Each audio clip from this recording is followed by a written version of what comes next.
Pride and Prejudice by Jane Austen. Chapter 12. In consequence of an agreement between the sisters, Elizabeth wrote the next morning to their mother to beg that the carriage might be sent for them in the course of the day.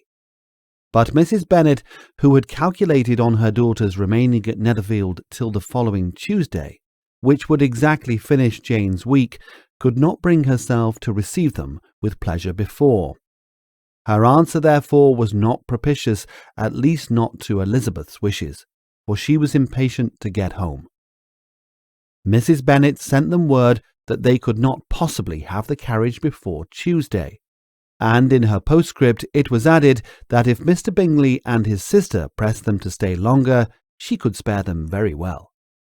Against staying longer, however, Elizabeth was positively resolved, nor did she much expect it would be asked, and, fearful, on the contrary, as being considered as intruding themselves needlessly long, she urged Jane to borrow Mr. Bingley's carriage immediately, and at length it was settled that their original design of leaving Netherfield that morning should be mentioned, and the request made. The communication excited many professions of concern, and enough was said of wishing them to stay at least till the following day to work on Jane. Until the morrow their going was deferred. Miss Bingley was then sorry that she had proposed the delay, for her jealousy and dislike of one sister much exceeded her affection for the other.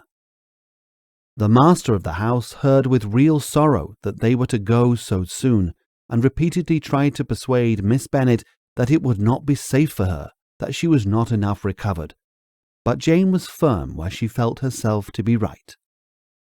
To Mr. Darcy it was welcome intelligence. Elizabeth had been at Netherfield long enough.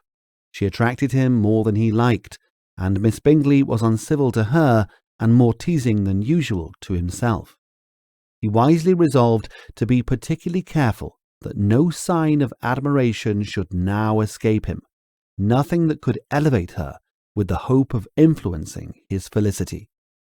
Sensible that if such an idea had been suggested, his behaviour during the last day must have material weight in confirming or crushing it.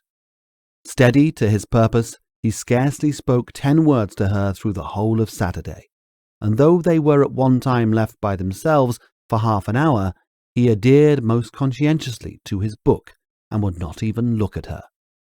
On Sunday, after morning service, the separation, so agreeable to almost all, took place. Miss Bingley's civility to Elizabeth increased at last very rapidly, as well as her affection for Jane, and when they parted, after assuring the latter of the pleasure it would always give her to see her either at Longbourn or Netherfield, and embracing her most tenderly, she even shook hands with the former. Elizabeth took leave of the whole party in the liveliest of spirits. They were not welcomed home very cordially by their mother.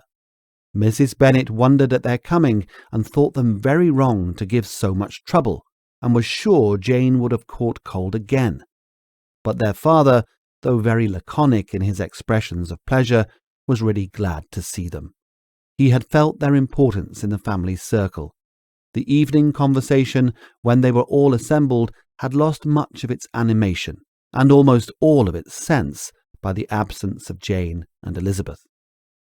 They found Mary, as usual, deep in the study of thorough base and human nature, and had some extracts to admire and some new observations of threadbare morality to listen to. Catherine and Lydia had information for them of a different sort. Much had been done and much had been said in the regiment since the preceding Wednesday. Several of the officers had dined lately with their uncle. A private had been flogged, and it had actually been hinted that Colonel Forster was going to be married.